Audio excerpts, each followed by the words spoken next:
Everyone, आज हम class 6 का एसएसटी बुक का chapter 13 the value of work start करेंगे। Anu and Kabir were playing in the park when they saw their neighbor, Geeta auntie, getting out of a taxi. She was returning home from work and was in her uniform, a pilot in the Indian Air Force. She is the pride of the whole town. तो फिर दो children हैं, अनु और कबीर। वो बाहर park में खेल रहे थे। तभी उन्होंने देखा कि उनकी नेबर है जो गीता आंटी, वो टैक्सी से उतर रही थी। जब वो टैक्सी से उतरी, वो अपने घर जाने के लिए उतरी, अपने काम से आ रही थी। उन्होंने अपनी यूनिफॉर्म पहनी हुई थी वर्क की। वो एक पायलट थी इंडियन एयरफोर्स में, और वो जो उनका पूरा टाउन था उसका प्राइड थी, मतलब कि उस पर सबको गर्व था। Kabir auntie's uniform looks a lot like the one I saw at your house yesterday, but the color is different. फिर अनु बोलती है कि कबीर, जो आंटी की यूनिफॉर्म है वो बहुत ज़्यादा सिमिलर है, कि जो बहुत ज़्यादा वैसी दिखती है कि जैसी मैंने तुम्हारे घर पे देखी थी कल, बस उसका कलर डिफरेंट है। That uniform on the hanger belongs to my grandfather. He retired from the border security force and now spends his time. फिर कबीर बताता है कि जो वो यूनिफॉर्म थी हैंगर पे, वो उसकी ग्रैंडफादर की है, जो कि बॉर्डर सिक्योरिटी फोर्स से रिटायर हुए थे और अपना टाइम वैसे ही व्यतीत बिताते हैं।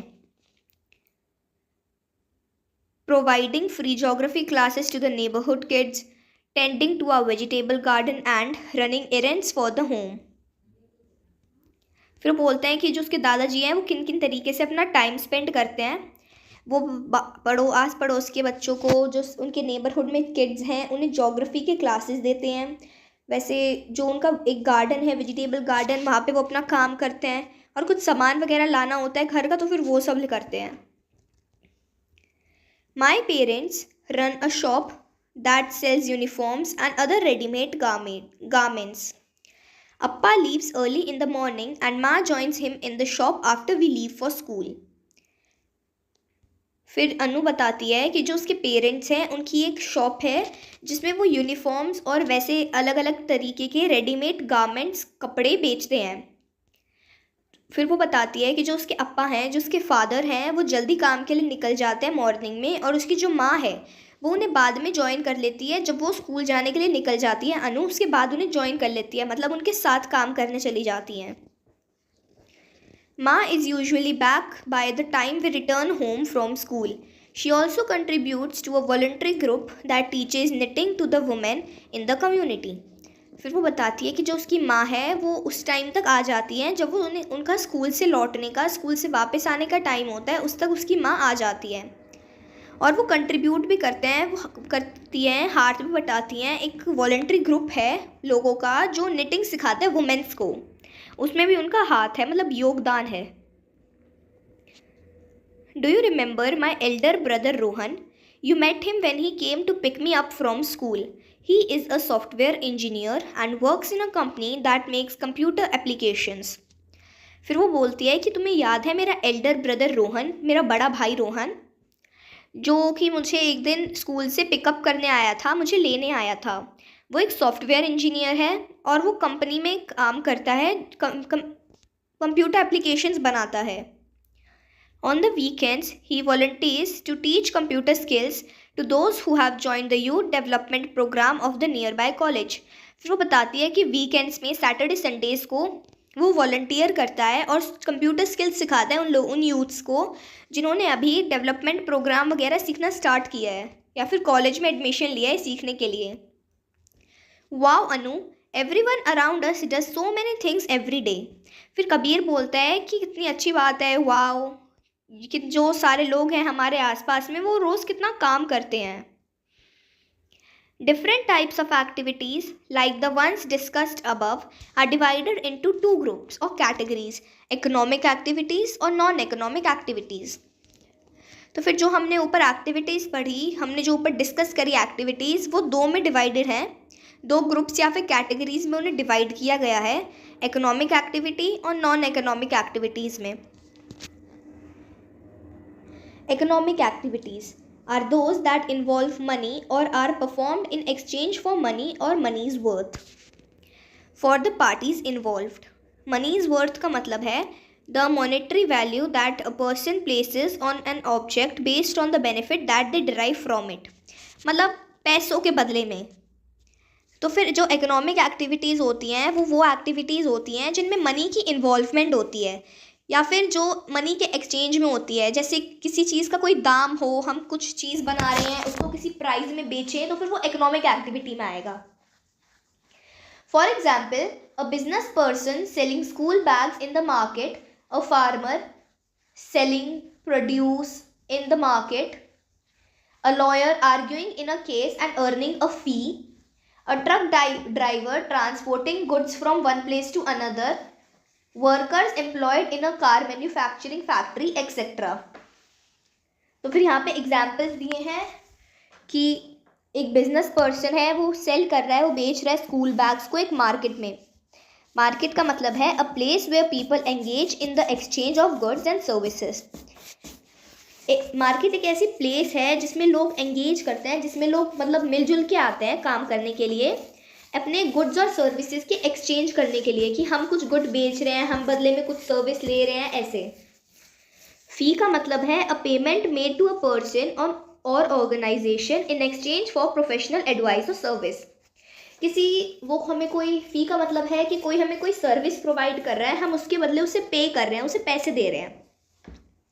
तो फिर एग्जाम्पल में हो गया, कोई बिजनेस पर्सन स्कूल बैग्स बेच रहा है मार्केट में, एक फार्मर अपने प्रोड्यूस को, जो भी उनकी खेती हुई है, उसे बेच रहा है मार्केट में, एक लॉयर आर्ग्यू कर रहा है केस को, किसी के केस को आर्ग्यू कर रहा है और अपनी फीस ले रहा है, एक ट्रक ड्राइवर जो कि गुड्स को ट्रांसपोर्ट कर रहा है एक जगह से दूसरी जगह पे, या फिर वर्कर्स जो एम्प्लॉयड हैं कार मैन्युफैक्चरिंग फैक्ट्रीज में. ये सब इनके इकोनॉमिक एक्टिविटीज़ के एग्जाम्पल हो गए. Non-economic activities are those that do not generate income or wealth but are done out of feeling like gratitude, love, care and respect. तो जो नॉन इकोनॉमिक एक्टिविटीज़ होती है वो वाली एक्टिविटीज़ होती हैं जिनमें इनकम, वेल्थ, ये चीज़ें जनरेट नहीं होती हैं, बट ये फीलिंग्स के लिए की जाती है. फीलिंग्स है किसी की, जैसे ग्रैटिट्यूड, लव, केयर, रिस्पेक्ट, इनके लिए की जाती है. For instance, parents cooking food for the family or helping their children with schoolwork, youth taking care of the grandparents, family members helping in the renovation of the house, etc. तो फिर यहाँ पे example के लिए दिखाया है कि जो पेरेंट्स हैं वो खाना बना रहे हैं अपनी फैमिली के लिए, या फिर वो अपने चिल्ड्रन की स्कूल वर्क में हेल्प कर रहे हैं. यूथ्स हैं जो वो केयर कर रहे हैं अपने ग्रैंड पेरेंट्स की, फैमिली मेम्बर्स हाउस रेनोवेशन में हेल्प कर रहे हैं. तो फिर ये नॉन इकोनॉमिक एक्टिविटीज़ हो गई कि इसमें कहीं पे भी वेल्थ नहीं मिल रही है, कहीं पे भी इनकम नहीं जनरेट हो रही है. In Anu and Kabir story, Geeta aunty the air force pilot receives a salary. Salary का मतलब है a fixed regular payment generally paid monthly by an employer to an employee. Salary एक ऐसी रेगुलर फिक्स्ड पेमेंट है जो कि पे की जाती है एम्प्लॉय को, एम्प्लॉयर के द्वारा, जिन्होंने उन्हें एम्प्लॉय किया है वो उन्हें मंथली पे करते हैं. तो फिर जो अनु और कबीर की स्टोरी थी उसमें जो गीता आंटी थी एयरफोर्स पायलट, उन्हें सैलरी मिलती थी. She serves the country and performs an economic activity too. वो कंट्री को सर्व करती हैं और एक इकोनॉमिक एक्टिविटी को भी, वो अपनी कंट्री के लिए भी काम करती है और इकोनॉमिक एक्टिविटी भी करती हैं. Anu's brother Rohan works for the software company and is given a salary for it. तो फिर जो अनु के ब्रदर थे रोहन, वो भी सॉफ्टवेयर कंपनी में काम करते थे और उन्हें भी एक सैलरी मिलती थी, एक फिक्स रेगुलर पेमेंट उन्हें भी मिलती थी. Over the weekend he also volunteers at the youth development programme of the nearby college where he teaches computer skills to young adults. This is a non-economic activity. फिर weekends में वो volunteer करते थे youth development programmes में आसपास के colleges में, जहाँ पे वो कंप्यूटर स्किल्स सिखाते थे यंग अडल्ट्स को. तो फिर ये एक नॉन इकोनॉमिक एक्टिविटी हो गई क्योंकि इससे उन्हें कोई वेल्थ नहीं मिल रही है, उनकी कोई इनकम जनरेट नहीं हो रही है.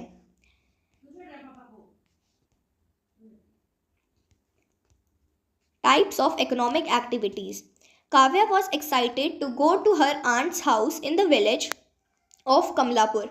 On the way, she saw that a highway was being built near the village and the construction site was abuzz with activity. तो फिर जो काव्या थी वो बहुत ज़्यादा एक्साइटेड थी अपनी आंट के घर जाने के लिए, जो कि विलेज में था, कमलापुर के विलेज में था।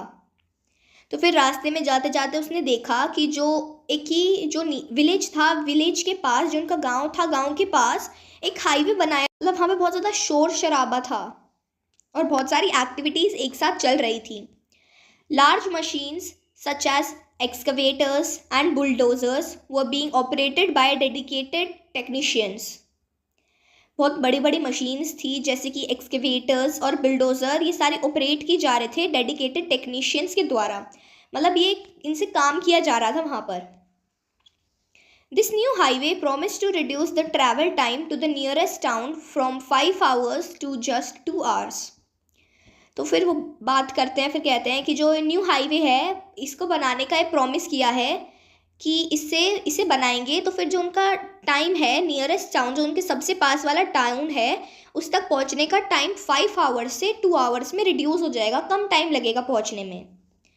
Kavya thought that she would be able to visit her aunt more often once the highway was ready, since it would take less time to travel there. फिर काव्या सोचती है कि अगर ये बन गया, कि अगर ये हाईवे रेडी हो गया तो फिर वो अपनी आंट को बहुत ऑफनली मिल पाएगी, मतलब थोड़े थोड़े टाइम में मिल पाएगी, क्योंकि फिर उन्हें टाइम कम लगेगा कि वहाँ तक पहुँचने में, वहाँ पे ट्रैवल करके जाने में। Happy with this thought, Kavya ran to greet her aunt and to eat the delicious jalebis that she had made. फिर वो बहुत खुश हो जाती है इस थॉट से, इस विचार से वो खुश हो जाती है कि वो जल्दी जल्दी मिल पाएगी अपनी आंट से। फिर वो भाग के जाती है अपनी आंट को ग्रीट करने के लिए और जो उन्होंने जलेबीज बनाई थी उन्हें खाने के लिए। They were joined by Kavya's uncle who had just returned home from work. He is a technician in a construction company and operates a bulldozer. He receives a monthly salary for his services. तो फिर बाद में उनके जो काव्या के uncle थे वो उन्हें ज्वाइन कर लेते हैं, जो कि जस्ट काम से रिटर्न हुए थे, मतलब काम से आए थे। वो एक टेक्नीशियन थे कंस्ट्रक्शन कंपनी में और एक बुलडोज़र को ऑपरेट करते थे, एक बुलडोज़र को चलाते थे। ये करने के लिए उन्हें एक मंथली सैलरी मिलती थी उनकी सर्विसेज के लिए। तो फिर ये भी एक इकोनॉमिक एक्टिविटी हुई कि उनको इनकम जनरेट हो रही है। The next day, Kavya's aunt woke up early to finish her share of the household chores and left for work. तो फिर नेक्स्ट डे जो काव्या की आंट थी वो जल्दी उठ जाती है अपना काम फिनिश करने के लिए, जो उनका हाउस होल्ड का वर्क था, जो उनके शेयर में आता था, उनके हिस्से का काम था, वो करती हैं और फिर अपने काम के लिए चली जाती हैं। She is employed at the village post office and is paid a monthly salary. वो एक जो उनका विलेज था, विलेज के पोस्ट ऑफिस में वो एम्प्लॉयड थी, वहाँ पे काम करती थी और उनको एक मंथली सैलरी मिलती थी। In the evening after her office work she also conducts online classes to help students prepare for school exams. She charges a weekly fee for these classes. फिर इवनिंग में जब उनका ऑफिस का work हो जाता था, फिर वो ऑनलाइन क्लासेस कंडक्ट करती थी स्टूडेंट्स के लिए, जो कि स्कूल में होने वाले एग्ज़ाम्स की प्रिपरेशन करते थे, और उन्हें इसके लिए एक वीकली फ़ी भी मिलती थी। मतलब उन्हें जिनको वो ट्यूशन पढ़ाते थे, उनसे जिनकी वो ऑनलाइन क्लासेस लेते थे, उनसे उन्हें वीकली फ़ी भी मिलती थी उन क्लासेस के लिए। On the weekend Kavya visited a local mango orchard with her aunt to have some delicious mangoes.